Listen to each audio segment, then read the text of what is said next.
This is a story about loss, grief, and healing. It is about the aftermath, the journey after something terrible has happened, the path we take, and the things we do to come back to life. I'm going to show you my girl. Her name is Nia. She wanders, not far, just enough to feel like she is not where it had happened, but not far enough to forget. The trees stood taller here, older, their bark rough with time, their branches draped in moss like tired arms remembering too much. She moves without sound, the way deer do when they sense danger, the way ghosts do when they still remember being alive. Her stomach aches, but she does not cry. Her feet bleed, but she does not stop. Her heart, it feels hollow, like someone has taken a warm stone from inside her and left nothing in its place. Every night she makes a small fire, only just enough. She sits before it, cross-legged, head down, watching the flickers, as if the flames will tell her what to do next, as if they could whisper her parents' voices back to her. She doesn't know if she believes in spirits, but the silence feels too thick to be empty, so she begins to breathe in rhythm with the fire. One breath in as the flames rise, one breath out as they dip, over and over. It becomes her only prayer. And in that rhythm, she begins to feel something again, not hope, not yet, but awareness, the feeling of being still here, alive. She dreams of wide, open spaces and high mountains. She runs with bare feet on hard ground, wind in her hair, sun on her skin. She laughs. She plays. She chases butterflies that taste like sugar. She runs and wakes up crying because none of it is real. Then she remembers. She pushes herself up. From the cold earth, the sky weeps gray tears. No butterflies today, only gray. But Nia knows the sun is still there, hiding behind the clouds. So she walks to the stream. It's a trickle of silver in the green. She cupped her hands and drank, cold water slipping down her throat like a promise. Sometimes a fish jumps up and slaps the surface with its tail. Nia doesn't move. She stays very still. She doesn't want to scare the fish, but the fish always jumps back down and disappears, and Nia watches it go. Days pass like fog. They don't feel like time, just existing. She eats berries she knows are safe, caught rain and cupped leaves. She learns to sleep with one eye open. But every night, no matter how tired, she builds the fire. Always in a circle, always in silence, and watched. The fire was not warm to her anymore. It was a window, a place she could look into but not enter. She wonders, did her mother see her through it? Does her father's soul dance in the sparks? Some nights the fire crackled loud enough to sound like whispers. Other nights it was too quiet, and that scared her more. But she stayed with it, because it was the only thing that didn't leave. Once she found a broken arrow near the stream. Wood snapped, feathers burnt. She held it in her hand for a long time. She didn't cry. She hadn't cried at all since that night. Instead, she pushed the arrow into the dirt beside her fire, pointed away from her, as if warning the world, I am not chasing pain, but I will not run from it either. The arrow stayed there, standing like a marker. The fire burned beside it, and she, small and still and solemn, remained between them. Days turned into weeks. The seasons shifted. The leaves turned from green to gold to red to brown. The first snow fell and covered the ground in white. Nia still sat by her fire every night. Winter winds blew around her, biting at her uncovered arms and legs. Snowflakes landed on her eyelashes, cold and sharp, but she didn't flinch. She kept watch. One night, a wild animal approached her camp. It was big and gray and furry. Its eyes shone yellow in the firelight. Nia didn't move. She didn't want to scare it off. When it got closer, she saw it was an otter. It slipped into the water and came back with a fish in its mouth. Then it sat on the bank and ate, watching her. Nia didn't look away. She met the otter's gaze. When the animal was done, it splashed back into the stream and disappeared, and Nia watched it go. Time no longer mattered. There were only nights and fire and silence. But somewhere deep beneath her chest, a feeling began to flicker, like something trying to be born again, like her soul remembering it used to feel. In the morning, the sun was a white disk in the blue. It felt good on Nia's skin. She walked to the stream and looked at her reflection.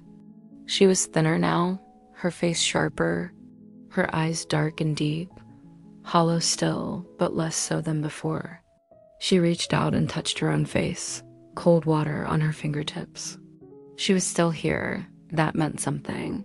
A crow landed on a branch above her. It cawed twice and flew away. A squirrel chattered at her from a tree. A deer with a broken leg came down to drink. None of them feared her anymore. Nia smiled then, for the first time in a long time. Not a sad smile. Not a scared smile. Just a smile. That day, she picked up the arrow. She turned it over in her hands, tracing the grooves and feathers. She closed her eyes and listened to the wind. When she opened them again, she pointed the shaft towards the rising sun. She took a deep breath. This time, it wasn't fear that made her still. It was gratitude. Gratitude for the sun, for the rain, for the wind, for the snow, for the stars, for the moon, for the fire, for the silence. She stood there a long time. And when she finally lowered her arms, she wasn't as empty anymore. Something new was inside her. A tiny spark that glowed with the colors of the dawn. A tiny spark that said, I will live. Nia spent the next few days exploring the woods. She followed streams and climbed rocks. She crossed fallen logs and waded through shallow waters. She found a cave with smooth, flat stones inside. It smelled like moss and dust and something ancient. She liked the cave. She decided to stay there. It was dry and safe, and no one had been there before her. She made it her own. Each night, she gathered wood and made a smaller fire than before, but still enough to chase away the worst of the darkness. She slept curled up on the cave floor. She was getting better. Each day, she felt a little stronger, a little braver, a little more aware, and she knew that awareness was the first step. She didn't know where it would lead, but she was ready to find out. Some nights, the fire crackled and whispered. Some nights, the silence stretched on and on and on. And some nights, the shadows danced on the cave wall and looked like her parents. She didn't know if she believed in spirits, but when she saw those dancing shadows, she let herself believe, for a moment, maybe forever. She didn't know if she would ever find her way back to people, to other human beings who spoke her language and shared her laughter. She didn't know if she wanted to. All she knew was that she had survived, and that right then, in that moment, was enough. Hello, wanderer. You've come here to rest, to slow your breath, to feel something ancient. Let me take you back, not just in time, but deep into a place where memory doesn't live in words, but in fire, in shadow, in the way silence wraps around the bones. Tonight, I want to tell you a story of a girl who stopped speaking, of the cold, of survival, of watching flames because she had no one left to listen. Close your eyes, breathe in, and exhale slowly. Let the weight of this day melt from your chest. Let the air around you soften. Let the world fade and listen. There was no name for the year, no date, no number, just the wind, the stones, the sound of bare feet brushing over wet leaves, the smell of smoke clinging to animal skin, the crack of bones breaking near the fire for marrow. She was only a child, small hands, tangled hair, ash on her skin, maybe 8 winters old. Maybe 10, her people lived by the river. They moved with the moon. They knew where the berries grew last, where the wolves howled first, where to hide when the sky darkened in ways it shouldn't. And she had always been the quiet one, not weak, just listening. Some called her Shadow Girl because she moved so softly. Others said the stars liked her because she looked at them longer than anyone else. She wasn't special, not more than any other child, but she felt things that didn't yet have names. It came with no warning, a scream, a fire, a sharp howl splitting through sleep like a blade. She was dreaming of her mother's arms. When the ground shook with the stomps of strangers, her father yelled. Her brother grabbed a rock, but there was no time. She was pulled by the wrist by her mother into the dark beyond the firelight, pushed behind a stone. "Stay," her mother whispered. Just one word. The last word she would ever hear from her. Then nothing. Smoke, flames, voices not their own, and the scent of blood burning. She did not cry. She did not call out. She watched. The sun rose as if nothing had happened. But everything had. The ground was black where the fire had eaten. No one moved. Not even the birds sang. She stepped out from behind the stone. Her feet touched cold ash, and silence sat on her like a cloak. There were no bodies, only scattered bones, and the smoke of memory. She walked to where the fire had been, sat beside the broken circle of stones, and watched the last cinder fade. She never spoke again, not for days, not for weeks, not for years. Only the fire listened now. She hadn't seen another human face in 33 nights. She wasn't counting, just feeling. Each fire she lit marked another night she had stayed alive. Each flame was a heartbeat, but that night, something shifted. She smelled it first, smoke, not her own. Then she heard a twig snap, soft, hesitant. Not like an animal, like a person who didn't want to be heard but needed to be seen. She froze, her breath caught in her throat. For the first time since the night her tribe disappeared, she felt fear that wasn't grief, and then she saw him, a boy, older than her. Maybe 13 winters, thin, dirty, wearing animal skin that hung loose off one shoulder. His eyes were wide, not angry, not kind, just wide. He had a stick in one hand, and the other hand hung oddly, cradled against his chest. Broken, she realized, or healing badly. They stared at each other. Stillness filled the air. He didn't speak. Neither did she. Something passed between them anyway. Something older than language, recognition, the look people share when both have known pain and chosen to keep walking anyway. He didn't step forward. She didn't run. Instead, she moved aside slightly, not enough to welcome, not enough to reject. He understood. He sat on the far side of the fire, not close, but near enough for warmth. They didn't share names. They didn't need to. They sat for hours, no words. Just firelight dancing on skin and shadows. He never asked why she didn't talk. She never asked what happened to his hand. The silence between them wasn't empty. It was safe, like a blanket woven from shared survival. Eventually, he reached into a pouch tied around his waist, pulled out a small folded piece of animal hide, unwrapped it slowly. Inside, dried roots, food. He slid one toward her. She looked at it, then at him. He didn't push, just waited. She took it, not with hunger, with something else. Trust, a seed of it, tiny, fragile, but real. That night, they did not sleep close, but they slept. And in the morning, they built a fire together. It was the first time since the raid that her hands worked beside another's. The first time the fire didn't feel like a ritual for the dead. It felt like a signal for the living. No one spoke. But when the boy looked at her, really looked, she didn't look away. Before I wrote this, I read a lot of stories about the apocalypse and survival, and one thing kept popping up over and over again: a lack of human connection. One character will find another human being and immediately try to kill them, or I'll just leave them there to die. Or if they do choose to help, there's no trust, no vulnerability. They're just suspicious of each other the whole time. And those stories are fine. Those are valid explorations of how we might behave in those situations. But I wanted to write a story about something different. What if instead we clung to our humanity? We reach out to each other? So that's what I tried to do here.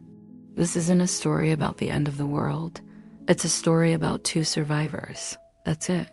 When I write, I often think about what advice I would give my younger self, the self who first started writing. And for this particular story, it would be to trust your instincts. When I first started outlining this story, I wanted to make it more. There was going to be an elaborate backstory about why the girl doesn't talk anymore. And I decided to cut all of that because it didn't matter. What mattered was what happened after. When I started writing the actual story, the girl's trauma was evident in her actions, her interactions with the world around her. You didn't need to know the backstory. You just needed to see how she lived, how she survived. And actually cutting that backstory made the story better. It forced me to focus on characterization rather than exposition.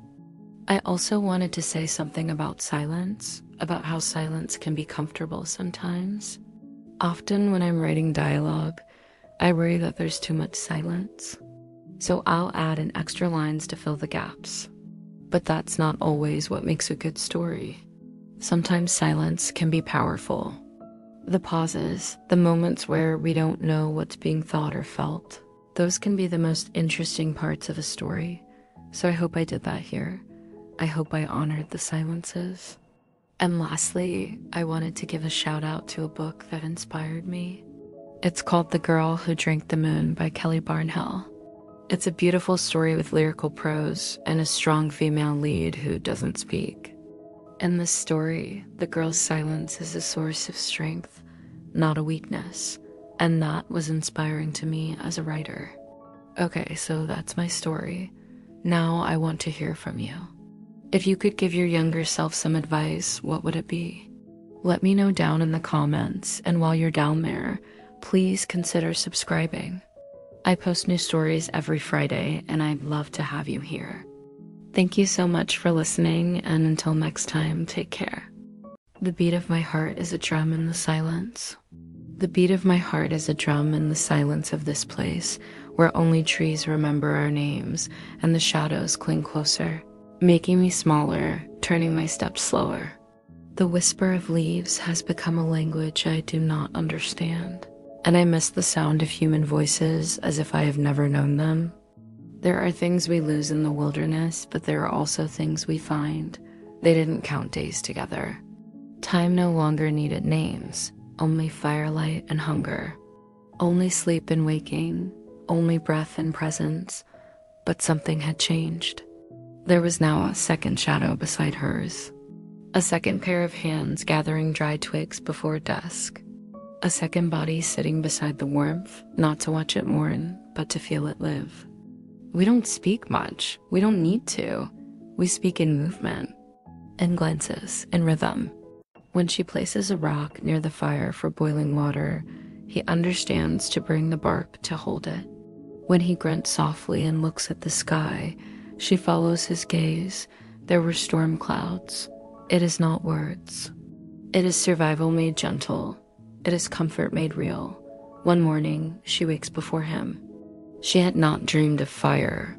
She had dreamed of nothing. And for the first time, that felt like peace. She turned to look at him, the boy with the broken hand. He slept curled inward like something still mending inside. She reached out barely. Her fingers hovered near his hair, then pulled back. She isn't ready, but she feels something stirring, not fear, not grief. Something soft, like warmth before the sun breaks the horizon. Every day, the woods give and take. Some days we find more than we lost. Every day, the woods give and take. Some days we find more than we lost. We are not a tribe. We are not family. We are not even friends.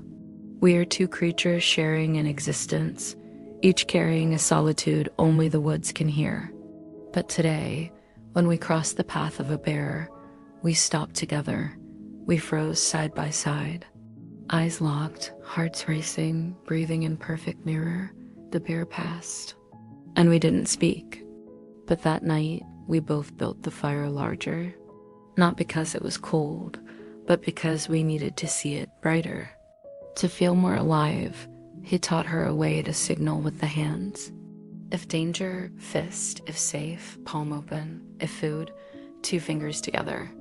She learns quickly. She responds without pause.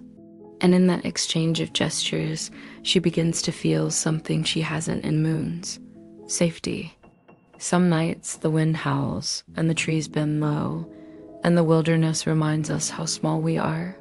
Some nights the wind howls and the trees bend low, and the wilderness reminds us how small we are. Those nights we huddle closer to the fire and he sings. Not songs, but sounds, tones, pitches, whistles, hums, beats. Sounds that echo in the vastness to bring it closer, to remind us we are here. Those nights I listen, and I am grateful for the distraction, for the attempt to tame the darkness. That one evening, as the wind howled and trees bent low, he sat near her fire and hummed. Not a song, just a hum. A sound his throat made from memory or instinct. It was cracked, rough, but it felt like music. She listens, and for the first time in months, she cries, not sobbed. Not loudly. Just 2 warm streaks falling silently down her cheek. He doesn't stop humming. He doesn't look at her. And somehow that made it perfect. That night, she dreamt not of the raid, not of running, not of loss. She dreamt of a river, and her mother's smile, and the fire not as death, but as return. The forest is patient. It watches us. It lets us be. It doesn't ask who we are or why we came or what we lost. The forest only gives. And sometimes that is enough. Sometimes that is all we have. When the light fades and the branches reach out like old gnarled hands, I find my way to him. We do not touch, but we are close, and somewhere deep inside, something stirs. Not grief, not fear, something new. When the stars come out and the moon pulls the tide, I feel something shift inside me. Not hope, not trust, but something akin to belonging. As the seasons turn, we turn with them. The first shy green shoots pushing through the melting snow, the burst of blooms painting the trees, the golden glow of ripening fruit, the fiery crimson of falling leaves. All around us, life cycles through its beauty and its decay, and we are part of it now. It is not always easy. Some days the cold bites deeper. Some days the hunger pangs sharper. Some days the memories threaten to drown me. Some days the memories threaten to drown us. On those days we keep to ourselves, finding solace in the shared silence, understanding in the mirrored pain. One day, while gathering berries, she finds a smooth, flat stone. She brings it back to their clearing and lays it on the ground. She turns to him, and for the first time, she speaks his name. He looks at her surprised, and then a slow smile spreads across his face. He sits beside her, and they share the silence, no longer afraid to fill it with the ghosts of their past. Days pass, weeks pass. One morning, she wakes to find his side of the clearing empty. She rises slowly, her joints stiff from too many days spent in one place. She walks to the edge of the clearing and calls his name. No answer. She steps into the woods, following the faintest trace of his passing. The forest is alive with sound, birdsong, the rustle of leaves, the murmur of a hidden stream. She stops, listening intently. Is that a voice? She moves on, drawn deeper into the embrace of the ancient trees. She finds him by a stream, his back to her, his shoulders shaking slightly. As she watches, a single tear rolls down his cheek, leaving a glistening trail in the dirt. He turns, seeing her, and quickly wipes it away. She hesitates, unsure of what to say, how to approach. He stands, brushing dirt from his clothes, avoiding her gaze. Finally, he speaks, his voice hoarse from disuse. I needed water. I thought you were gone, she says, her voice barely a whisper. He looks at her, a flicker of emotion crossing his face before he turns away. I had to see, he says, his voice catching slightly. See what? If it was real, he says quietly. This, he gestures to the clearing they shared. This life we made, I needed to know if it was real. He turns back to her, his eyes searching hers. Is it real? She asks softly. He takes a step towards her, then another. As real as the sun in the sky, he says, his voice filled with conviction. As real as the river flowing, she finishes, a smile touching her lips. He reaches out, his hand hovering above hers. She closes her eyes, waiting. When he touches her, it is tentative, almost reverent. His fingers are rough, calloused, yet gentle. She opens her eyes, meeting his gaze. In that shared moment of vulnerability, a bond is forged. It is not a promise, not a vow, but something precious nonetheless. They stand there, hand in hand, surrounded by the whispering trees and the babbling brook, knowing that they may not have all the answers, but they have each other. When the sky turned gray and the wind moaned, she wrapped her arms tighter around the boy. Hold on, she whispered, and the word tasted strange on her tongue, unused, unpracticed. She hadn't spoken in so long that her voice surprised her, catching in her throat like a bird trying to fly. The boy snuggled closer, his head disappearing under her thick jacket. It's all right, she murmured, stroking his matted hair. We will stay warm. The fire had died during the night. All that remained were glowing embers, refusing to die completely. Outside, the forest roared. She couldn't remember if it was always this wild, this untamed, or if it was only the silence that had taught her to listen. She was certain she had been here for a year, though how time measured itself by the turning seasons made it impossible to tell.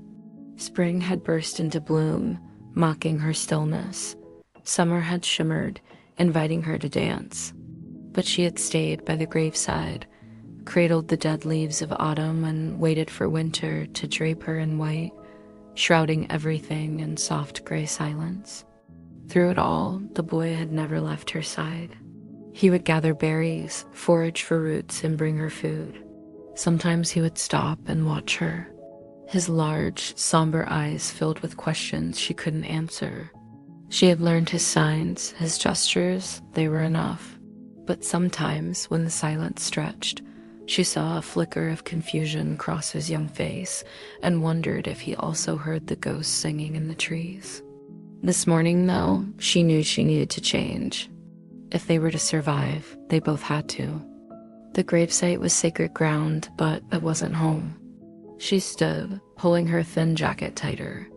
The wind bit at her arms, sending shivers down her spine.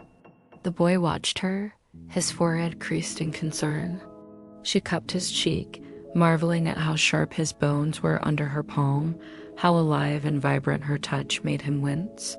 His skin was dusted with freckles, each one a tiny constellation. She wanted to trace their paths, to read their stories, but her fingers trembled. It had been so long since she had dared to touch another human soul. Fear pricked her, sharp and sudden. She pulled away, knowing she had hurt him. She quickly reached out again, this time laying her hand over his heart. The erratic thump startled her. Was it fear she felt, or excitement? Anticipation? Hope? She couldn't be sure, but she knew that however long they stayed here, winter would come again. And if they didn't prepare, the biting cold could claim them both. So taking a deep breath, she met the boy's gaze.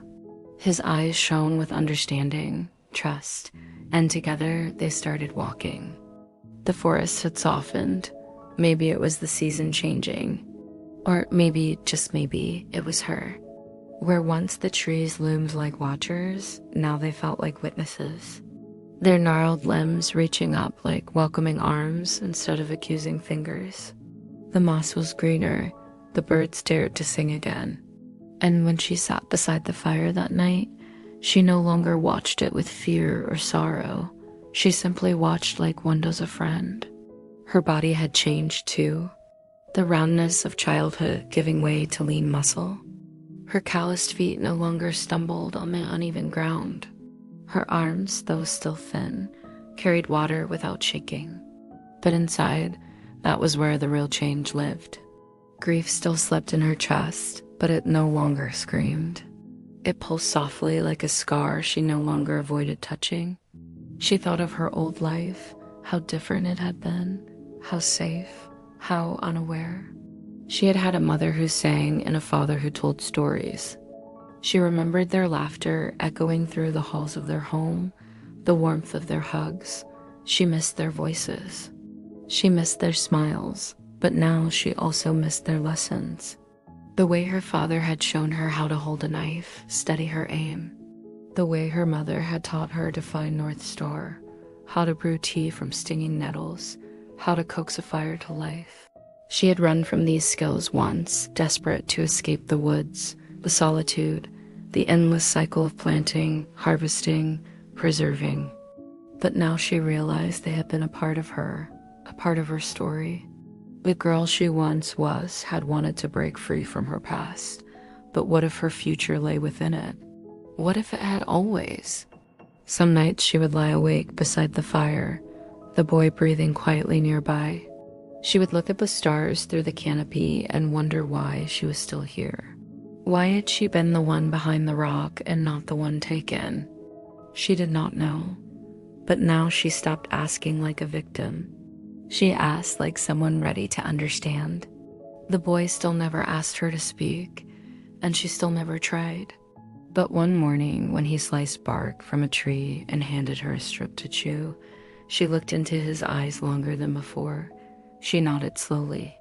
It was the first time she had acknowledged him with more than action. It was a thank you carried without sound. He smiled. Not with teeth, just with his eyes. That was enough. They built a shelter near the river, rough, small, woven from branches and dried grass. She gathered stones to circle the fire inside it. He used his working hand to shape the floor. It wasn't much, but it was theirs. And one night when the wind blew harder than usual and the fire threatened to go out, he shifted closer to her, just an inch, but she didn't move away. She felt his shoulder against hers. Warm, alive, and for the first time she leaned in, not to speak, not to ask, just to be close. The silence between them was no longer just survival. It was intimacy, a sacred quiet that words could never have held properly. Every flicker of the fire, every hand signal, every shared berry and caught fish, it built something. A new kind of language. The kind you don't learn, the kind your soul remembers. In sleep that night, she didn't dream of loss. She dreamed of hands building, shaping, holding. Of fire not as a weapon, but as warmth. Of a life not broken, but becoming. She woke before the sun, watched his sleeping face in the pale blue light. Her hand hovered again above his hair, his brow. This time she didn't pull away. She touched him lightly, briefly, and in that moment she finally understood. She was still here because something was waiting to grow. As the weeks passed, her lessons continued.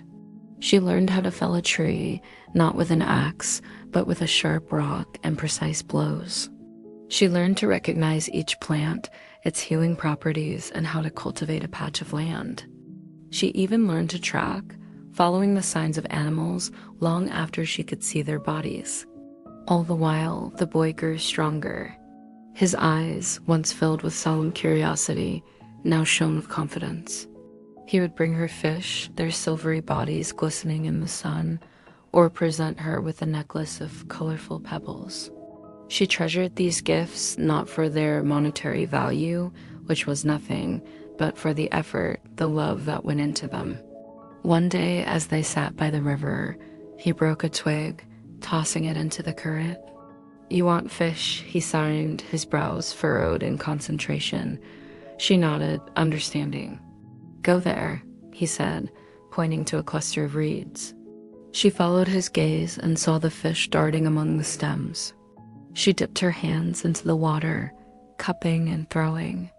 Again and again, she mimicked the boy, her movements growing more fluid until a small fish flopped in her hands. She looked at him, her eyes shining. He grinned, revealing a missing front tooth. Together, they ate their catch, sharing the silent communion that only those who understood each other's silence could know. The sun climbed higher in the sky, painting the trees in golden light. She felt a new kind of peace settle over her, a quiet joy that had nothing to do with the absence of pain. Life, she realized, was not about holding on. It was about letting go. She had come to this place seeking answers, and perhaps the greatest answer was to stop seeking and start living. To be present in the shared silence, to find solace in the rhythm of the seasons, to cherish the gift of each new sunrise. As she looked at the boy, his hair tousled by the wind, she knew that their story had changed. They were no longer just survivors. They were thrivers. And in the depths of her soul, she understood that they were ready to write the next chapter of their lives together. Do you ever just look at your life and think, what am I doing? I mean, here you are, right? You're watching my videos because you love action movies and superheroes and all that good stuff. And let's be real, we all secretly want to be superheroes, right? I mean, come on. Who doesn't want to be stronger, faster, better than everyone else? Well, if you raise your hand, you're lying. Look, I get it. Life can be tough. Sometimes it feels like we're just going through the motions, day in and day out, stuck in a rut. It's like we're watching our lives on fast forward, missing the little things that make it all worthwhile. We lose sight of what really matters. But I'm here to tell you that things don't have to be this way. If you're feeling stuck, frustrated, or just plain tired of it all, I want you to know that you're not alone. We've all been there before. But the good news is that you don't have to accept it. You can change your life. You just need a little help. And that's where I come in. I am here to help you unlock your true potential and become the superhero you were meant to be. I know it sounds a bit dramatic, but hear me out. I'm not talking about becoming the next Iron Man or Captain America. I am talking about discovering the strengths and abilities that lie dormant within you and helping you reach your goals. Whether it's physical, mental, or emotional strength, I'll be your guide every step of the way, helping you overcome obstacles and achieve your full potential. Now I know what you might be thinking. Great, another self-help guru trying to sell me some miracle cure. But trust me, I'm not like those guys. I'm here to give it to you straight, no fluff, no gimmicks, just honest, practical advice that you can actually use to make a real difference in your life. And the best part is that it's all free. That's right. You don't have to spend a fortune on fancy seminars or expensive coaches to get the help you need. You can start today for free right here with my channel. Now, I know you might be skeptical, but I want you to give it a chance. Just watch one of my videos and see how it makes you feel. If it resonates with you, stick around and see where this journey takes you. You might be surprised at what you discover about yourself. Remember, you deserve to be happy, fulfilled, and living a life that you're proud of. Don't settle for less. Invest in yourself and start today. Let's embark on this incredible journey together and see where it takes us. Who knows? Maybe you'll even discover superpowers along the way. So hit that subscribe button, join the movement, and let's get started. The days had begun to lengthen. The sun sat in the sky a little longer, and with it, so did they. What once was silence built from pain was now silence filled with meaning. She smiled more often, not big, not wide. But the corners of her mouth curved upward when he returned with food. Or when he showed her how to sharpen a stick into a fishing spear. He laughed sometimes. It was a small sound, almost like surprise spilling from his chest. But it warmed the space between them like the fire they shared. One evening, they sat together by the riverbank, the sky above them painted with streaks of violet and gold. She had found a feather that day, long black, tipped in white. It reminded her of the old stories her father used to tell, about birds that never touched the ground, spirits in the sky. She handed the feather to him. He looked at it, then at her. No words, but his eyes told her everything. I see this matters to you. So it matters to me. He took a thin strip of bark from his pouch, tied the feather to it gently, then wrapped it around his wrist. And with that simple act, he answered a question she had never asked. That night, as the fire crackled low and the stars returned, she stood up without warning, walked a few steps away from the shelter, looked out into the trees. Then she began to hum softly, so softly it could have been mistaken for the wind. The same tune he had hummed months ago, only now from her. Her first sound, not a word, not a cry, but a melody. A broken, healing, human sound. He looked up, frozen, eyes wide, heart open. She turned to face him, her chest rising, her lips trembling but no longer afraid. She didn't try to say his name. She didn't know if he had one. She simply hummed, until the fire matched her rhythm, until their breathing sensed, until he placed his hand on the ground, palm open, facing her. She stepped forward, kneeled across from him, pressed her own palm to the dirt, mirroring his. They didn't touch, but the earth between them felt like a heartbeat, a bridge, a promise made without sound. In that moment, she knew she didn't need to speak to be heard, and he didn't need to hear to feel loved. Their bond wasn't made of noise, it was made of survival, of shared stillness, of the fire that never asked for anything but presence. It had been a long time since the world had felt like an adventure. For her, everything was measured in seconds. How many until hunger returned? How many until fear? How many until the screaming in her head faded away again? She woke up and lived for the moment the sun dipped below the horizon. When the world grew dark and dangerous, he came, a steady flame in the growing night. At first, it had been easier to live in the darkness when he wasn't there.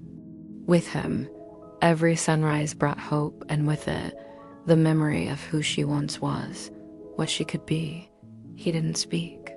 She couldn't. There was no reason to fill the silence. He understood the tremor in her hands, the flinch in her shoulders, knew the nightmares still chased her in her sleep, and didn't know how to chase them away, but the way he looked at her. God, the way he looked at her, it was a prayer, it was a plea, it was a whisper. I won't ask you to be someone you're not. I'll be here. Every sunrise, that was their language. Survival, trust, presence, until the day she found the feather, light as a sigh, black as the raven's wing, white as the bones in the snow, a piece of something lost and beautiful. He saw the way she held it, the way her fingers traced its curve, the way her eyes shone with a light he didn't recognize. It was a piece of home, of memories too painful to keep, too precious to forget. She wanted to show him, wanted him to understand, to share the burden of the past. Because what was a memory if it couldn't be shared? What was a story if it couldn't be told? Why hold on to beauty if there was no one to see it? When she hummed that night, it was a question, an offering. A piece of herself laid bare. Her voice, cracked and rusty from disuse, soared on the wind. He heard it, saw the way the firelight danced in her hair, the way her shoulders relaxed, her chin lifted, her eyes found the stars. He didn't know what to do, didn't know what to say, but he could stay, be still, hold the space between them and let her fly, let her sing, because isn't that what we're all trying to do? Find the space within the silence, create a song from the fragments of our past. When she stopped and turned to him, her face illuminated by the flames, he knew she was waiting for something. Not a response, not an answer, just acknowledgement, understanding, and he gave it to her in the only way he knew how. By kneeling and pressing his palm to the earth, mirroring her posture, he showed her, this is my story, this is my pain. Let's carry it together. Because sometimes, in the quiet moments, all it takes is one feather, one song, one shared breath to remind us that we're not as broken as this world wants us to believe. The trees were thinning now. They had wandered far. Together, the forest no longer pressed on her like a cage. It opened wide, forgiving. She no longer looked behind her with fear. Now, she looked forward with curiosity. The unknown no longer felt like a threat. It felt like a question, and she was ready to answer. One morning, she woke to find him sitting by the fire, holding something in both hands. It was a pouch, made of soft deer hide, the same one that had once held dried roots. Now it held ashes. She sat beside him, didn't speak, just waited. He opened the pouch slowly, let the ashes spill into a small hollow in the dirt. Then he used his broken hands, still healing, still trembling, to mix them with soil. He looked at her. She understood. They were someone's ashes, someone he had lost, someone he had carried with him until now. She reached behind her neck, where she had tied a leather cord. It held a tooth, her mother's, the only thing she had kept. She untied it, held it between her palms, and placed it beside the ashes. No ceremony, no chant, just silence. But in that silence there was peace. 2 lives remembered, 2 griefs released, 2 souls honored.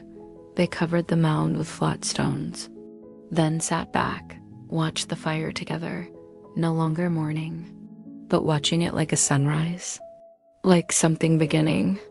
That night, the wind was warmer, the stars brighter, and when they lay in the grass, side by side, their shoulders touched. Not by accident, not for warmth, but because it felt right. Her head tilted toward his, still no words, but her hand found his. Open, waiting, fingers curling around fingers.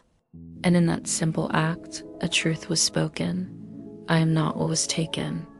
I am what remains. I am what survived.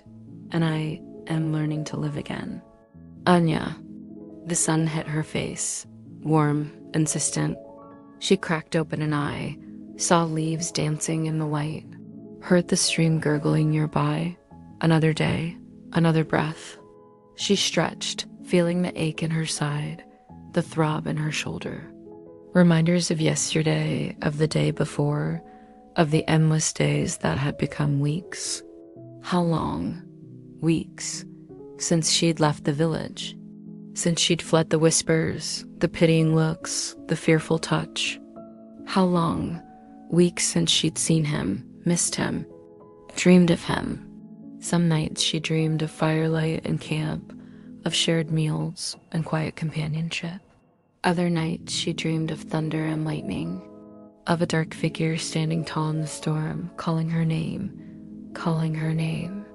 When she woke, the dream always gone, only the memories remained, like embers in the cold ashes of dawn. She buried her face in her arms, trying to fan those embers into flames, trying to remember, but they scattered into dust. He was gone, vanished like smoke, disappeared after the storm, after the last battle, after they had driven the raiders away. Or maybe he had disappeared before that. Maybe he had been gone the whole time, a ghost haunting her dreams, mocking her hope. She didn't know, didn't care anymore. She was tired of fighting, tired of running, tired of being strong. She heard a twig snap, opened her eyes to see him standing there, framed in the golden light. His hair was windblown, his eyes bright, his lips curved in a smile. She wanted to rise, to call out, to throw her arms around him, but her body wouldn't move. It was lead. It was stone. She couldn't speak, couldn't breathe. She just stared, breathless, as he walked toward her, as he dropped to his knees beside her. Anya, he said, his voice rough, but the sound of it like music after silence. Anya, wake up. She blinked. Realization dawned. A sob escaped her lips. She wasn't in a dream. This wasn't a memory. He was real, solid, tangible, warm. Right there, beside her. Kieran, she whispered, reaching out, touching him. He flinched, not from pain, from surprise. Then he relaxed. Let her hold his hand. I thought, he began, then stopped. You're here, she said, her voice cracking. I thought you were dead. He squeezed her hand. So did I, he admitted, but I'm not. And you, he added, looking into her tear-filled eyes. You're alive. That's all that matters. They sat in silence, watching the sunlight drift across the meadow, listening to the wind whispering through the tall grasses. Neither spoke, but the unspoken words hung between them, a lifeline, a prayer. Finally, Kieran broke the silence. Why didn't you come back? He asked. Why didn't you come back to me? She shook her head. I couldn't, she murmured. Not then. I needed time to heal, to be alone. To forget, he finished, his voice tight. You came here to forget. She nodded, unable to speak past the lump in her throat. Did you? He asked, rising, his gaze intense. Did you forget me? She closed her eyes, bracing for the pain, but it never came. Instead, there was a strange lightness, a sense of release. She opened her eyes to find him staring at her, his expression unreadable. Anya, he began, then stopped. He took a deep breath and turned away. She watched him go, her heart twisting. Was she truly free? Free of the nightmares, free of the guilt, free of the past? Or was she simply postponing the inevitable? Because even if she had forgotten him, he would remind her. Because even if she had moved on, he would pull her back. She followed him, drawn to him like a moth to a flame. Drawn to the warmth of his presence, the strength of his spirit, the depth of his soul. She knew he was troubled, haunted by demons only he could see, but she didn't care. She wanted to help him, to be his anchor in the storm, his light in the darkness. She wanted to be his healer. When she laid her hands on him, she felt the pain, the anger, the sorrow, the fear. But she also felt the love, the loyalty, the courage, the hope, and she realized that he wasn't broken. He was just hurting. Hurting from the battles, yes, but also from carrying the weight of the world on his shoulders. She stood behind him, watching as he struggled to build a fire. Her touch surprised him at first, but he soon relaxed into it, leaning against her as they worked side by side. In the flickering firelight, she saw the scars on his arms, the bruises on his chest, the haunted look in his eyes. But she also saw the kindness in his smile, the strength in his handshake, the tenderness in his voice. And she fell in love with him, not in spite of his scars, but because of them. Because they were a testament to his resilience, his endurance, his humanity. Together, they survived the winter. They hunted, they fished, they gathered berries. They shared stories, they sang songs, they danced under the stars. They talked about everything and nothing. They laughed, they cried, they made love. Slowly, he began to heal, not just physically, but emotionally too. He started opening up to her, sharing his thoughts, his dreams, his fears, as she listened. She listened without judgment, without pity, without interruption. And he felt safe, safe enough to trust her, safe enough to let go of some of the burdens he had been carrying for so long.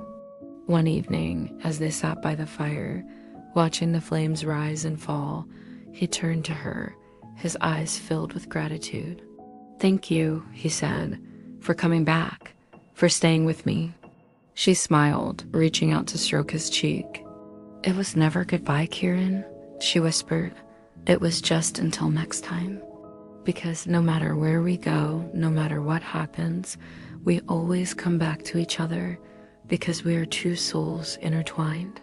Two hearts beating as one, two destinies written in the stars.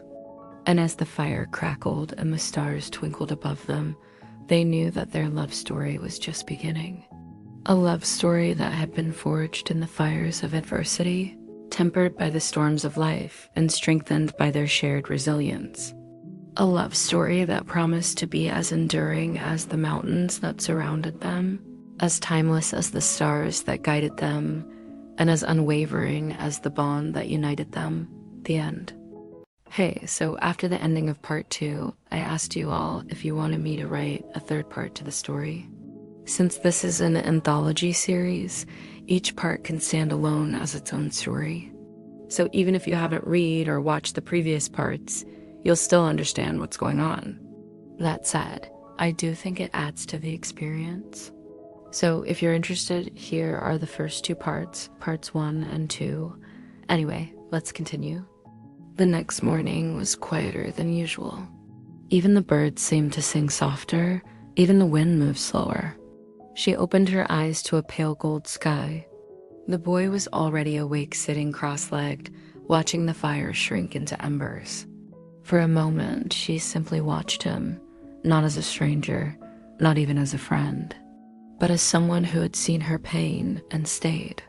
She sat beside him, their knees almost touching.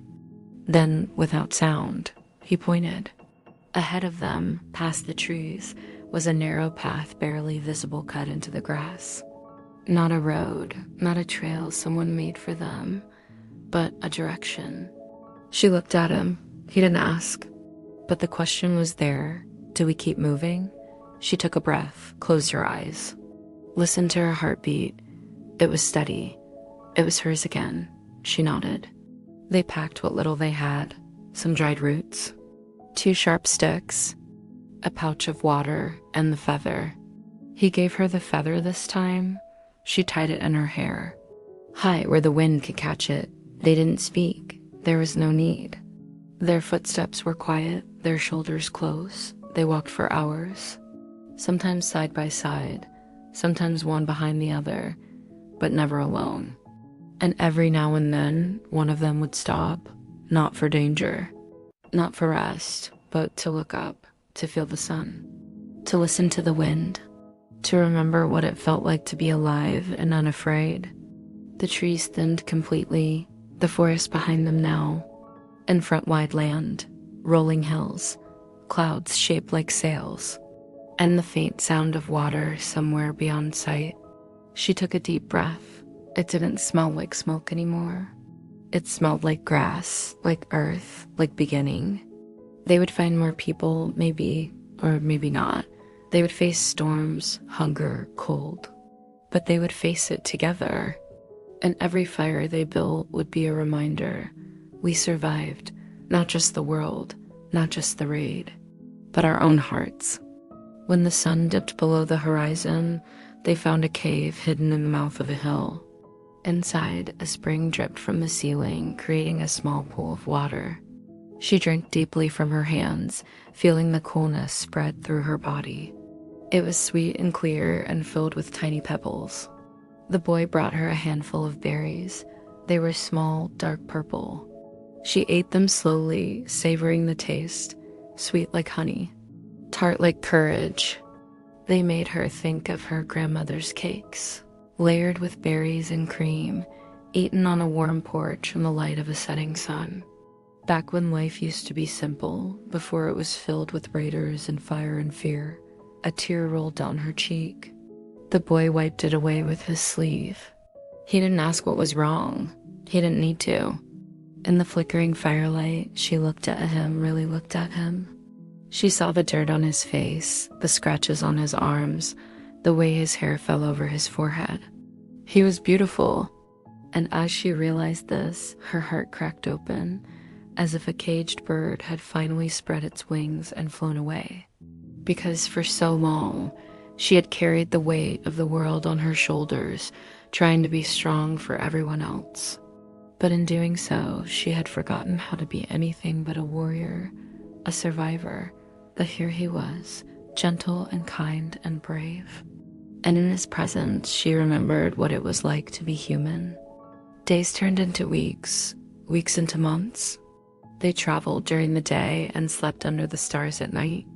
They foraged for food, hunted small animals, built fires to keep warm and ward off predators, and always, always they moved forward. At first, the landscape had been barren, scorched by the same fire that had destroyed her village. But now the land was coming back to life. Green shoots pushed through the dirt, flowers bloomed in every color imaginable. Butterflies danced in the breeze. Dragonflies skimmed over the surface of ponds, and the air buzzed with the song of returning birds. She had never realized how beautiful the world was until she had almost lost it. One evening, as they sat by the fire, the boy spoke. His voice was soft, like the rustle of leaves. "Do you miss your home?" she asked. He nodded. "What about you?" "Every day," she whispered. "But we can't go back." He shook his head. "You can. You have a twin brother who waits for you. He me too." "He doesn't know if I'm dead," she said quietly.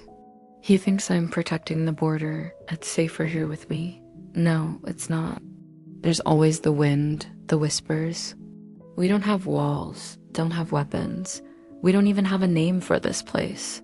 "We do. I chose it," he said softly. She looked at him, confused. "This place? This freedom? This is Skyreach." She thought about it. It was true. From the moment she had woken up in this world, the wind had been her guide. It had led her to him. It had carried her grandmother's scent to his ears. It had whispered stories of hope and resilience in her dreams. Now it carried the scent of rain and the promise of a new day. "Skyreach?" she whispered back. It felt right. They spent many years in Skyreach. They learned to read the stars, hunt with bows and arrows, fish in the rivers. They grew old together, their hair streaked with silver, their skin lined with wisdom. But their love only deepened with time. Every morning when she woke up, she felt an overwhelming sense of gratitude, not just for the second chance she had been given, but for the fact that she wasn't alone. They had each other, and in each other they had found a home. Then one day, while gathering herbs on the hillside, she stumbled upon a narrow path hidden between two boulders. Curiosity sparked within her. She stepped onto the path. It wound through the rocks and soon opened up into a vast meadow filled with wildflowers. In the center stood a solitary oak tree, its branches reaching towards the sky like welcoming arms. As she approached the tree, she noticed a faint glow emanating from its trunk.